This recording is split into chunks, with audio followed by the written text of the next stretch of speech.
gives timely evolutions based on the technology. With many new technology trends emerging daily, companies need to stay updated with their technology needs to meet customer demands effectively. Technology has also made its way into the future, where people started to live using avatars. Even the decentralized internet system is based on technological innovation. Technology is best when it brings people together. प्रश्न number 1, वास्तविक वस्तु का आभासी प्रतिबिंब बनता है। Question कह रहा है वास्तविक वस्तु का आभासी प्रतिबिंब बनता है क्या उत्तल दर्पण में या समतल दर्पण में या अवतल दर्पण में या इनमें से सभी। वास्तविक वस्तु का आभासी प्रतिबिंब किसमें बनता है?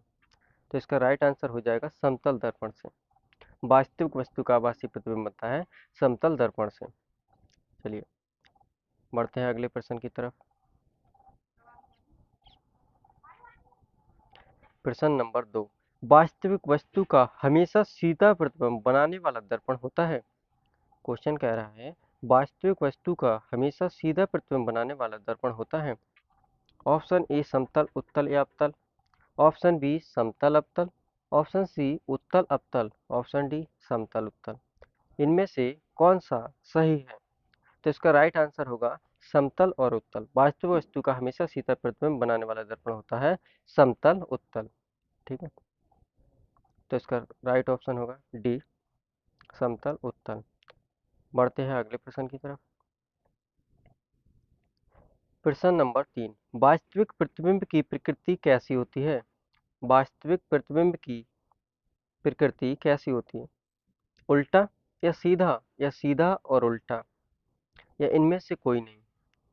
तो क्वेश्चन हमारा बोल रहा है कि वास्तविक प्रतिबिंब की प्रकृति कैसी होती है?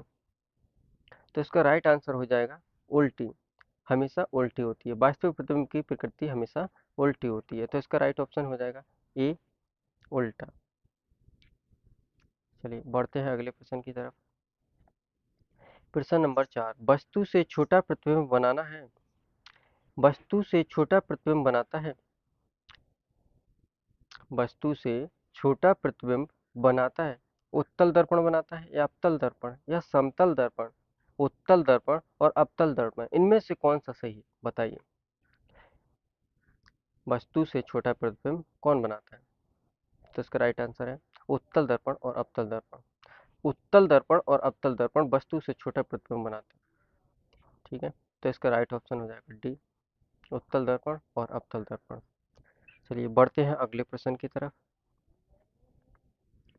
प्रकाश के परावर्तन के नियम के अनुसार क्या आपतन कोण परावर्तन कोण से बड़ा है या आपतन कोण परावर्तन कोण के बराबर है या आपतन कोण परावर्तन कोण से छोटा है? कौन सा कथन सही है या सारे कथन सही हैं बताइए।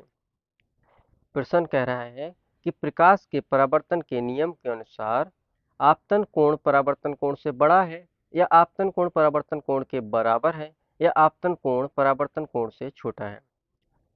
इसका राइट आंसर क्या होगा? तो चलिए राइट आंसर जान लेते हैं। आपतन कोण परावर्तन कोण के बराबर है, तो इसका राइट आंसर हो जाएगा ऑप्शन बी आपतन कोण परावर्तन के बराबर है। ठीक, चलिए बढ़ते हैं अगले प्रश्न की तरफ। प्रश्न नंबर 6, समतल दर्पण द्वारा बना प्रतिबिंब सदा होता है। समतल दर्पण द्वारा बना प्रतिबिंब सदा होता है आभासी और उल्टा या वास्तविक और सीधा या सीधा और आभासी या वास्तविक। समतल दर्पण द्वारा बना प्रतिबिंब सदा होता है, कैसा होता है बताइए। 4 ऑप्शन है हमारे पास, आंसर बताइए। तो इसका राइट आंसर होगा ऑप्शन सी सीधा और आभासी। कैसा होगा? सीधा और आभासी होता है, तो इसका राइट आंसर हो जाएगा ऑप्शन सी। चलिए बढ़ते हैं अगले प्रश्न की तरफ।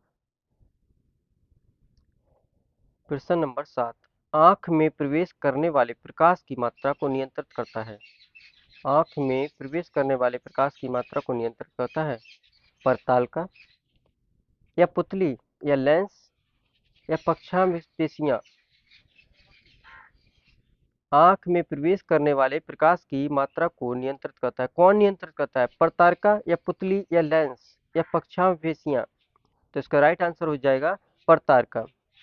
ठीक है, आंख में प्रवेश करने वाले प्रकाश की मात्रा को नियंत्रित करता है परतारका। तो इसका राइट आंसर हो जाएगा ऑप्शन ए, परतारका। चलिए बढ़ते हैं अगले प्रश्न की तरफ। प्रश्न नंबर 8, सूर्योदय और सूर्यास्त के समय सूर्य का गोल दिखना क्या कहलाता है? यानी सूर्योदय और सूर्यास्त के समय सूर्य का गोल दिखता है, बताइए गोलाकार या घनाकार या अंडाकार या चपटा, क्या दिखता है?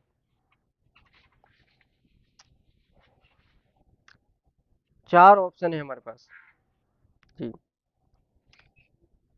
सूर्योदय और सूर्यास्त के समय सूर्य का गोल दिखता है, क्या दिखता है? गोलाकार या घनाकार या अंडाकार या चपटा? तो इसका राइट आंसर हो जाएगा चपटा। सूर्योदय और सूर्यास्त के समय सूर्य का गोल दिखता है चपटा।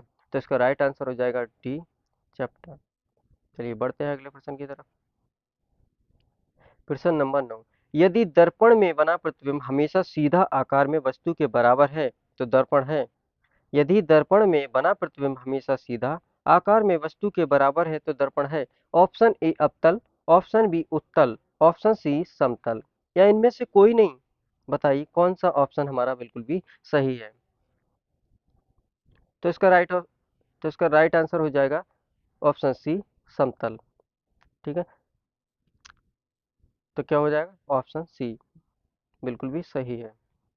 चलिए बढ़ते हैं अगले प्रश्न की तरफ। प्रश्न नंबर 10, समतल दर्पण के द्वारा बना प्रतिबिंब होता है। समतल दर्पण के द्वारा बना प्रतिबिंब होता है। ऑप्शन ए वास्तविक, ऑप्शन बी काल्पनिक, या ऑप्शन सी उल्टा, या ऑप्शन डी इनमें से कोई नहीं। बताइए कौन सा ऑप्शन बिल्कुल भी सही है? ठीक है, तो इसका राइट आंसर हो जाएगा हमारा ऑप्शन बी, काल्पनिक। तो बी वाला ऑप्शन बिल्कुल भी सही है। ठीक है, बढ़ते हैं अगले प्रश्न की तरफ।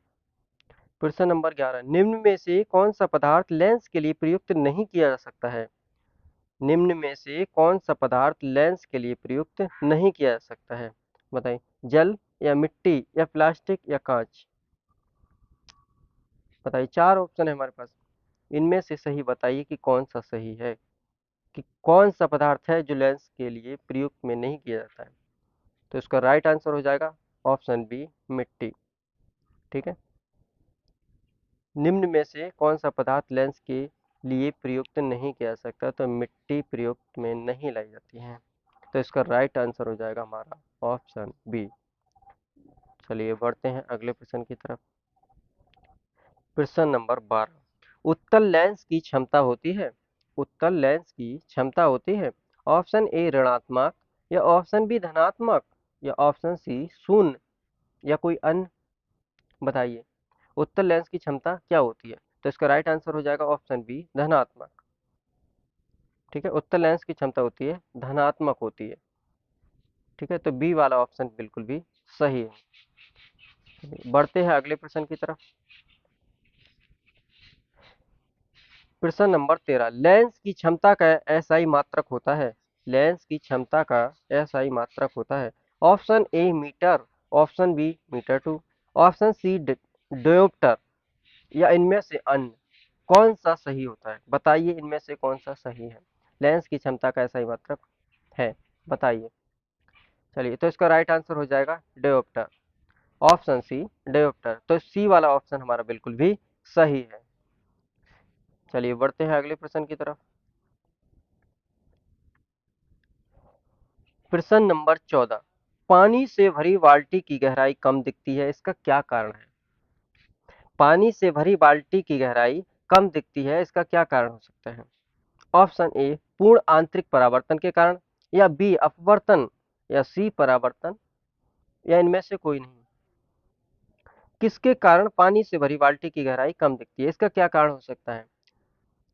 पूर्ण आंतरिक परावर्तन के कारण दिखती है, या अपवर्तन के कारण दिखती है, परावर्तन के कारण दिखती है? तो इसका राइट आंसर हो जाएगा ऑप्शन बी, अपवर्तन के कारण। पानी से भरी बाल्टी की गहराई कम दिखाई देती है अपवर्तन के कारण। ठीक है, तो इसका सही ऑप्शन हो जाएगा हमारा बी, अपवर्तन। चलिए बढ़ते हैं अगले प्रश्न की तरफ। प्रश्न नंबर 15, पानी में डाली हुई छड़ी टेढ़ी दिखती है, इसका क्या कारण हो सकता है? बताइए पानी में डाली हुई छड़ी टेढ़ी दिखती है, इसका क्या कारण हो सकता है? ऑप्शन ए परावर्तन, ऑप्शन बी अपवर्तन, ऑप्शन सी परावर्तन और अपवर्तन के कारण दिखती है, या इनमें से किसी के भी कारण नहीं दिखती है। कौन सा आंसर हमारा बिल्कुल भी सही होगा, बताइए। पानी में डाली हुई छड़ी टेढ़ी क्यों दिखती है, क्या कारण हो सकता है? परावर्तन के कारण, या अपवर्तन के कारण, या परावर्तन और अपवर्तन दोनों के कारण? कि इनमें से कौन सा आंसर हमारा बिल्कुल भी सही है, बताइए। तो चलिए, इसका राइट आंसर हो जाएगा ऑप्शन बी अपवर्तन। अपवर्तन के कारण ही पानी में डाली हुई छड़ी टेढ़ी दिखाई देती है। ठीक है, इसका मुख्य कारण है। तो इसका बी वाला ऑप्शन बिल्कुल भी सही है।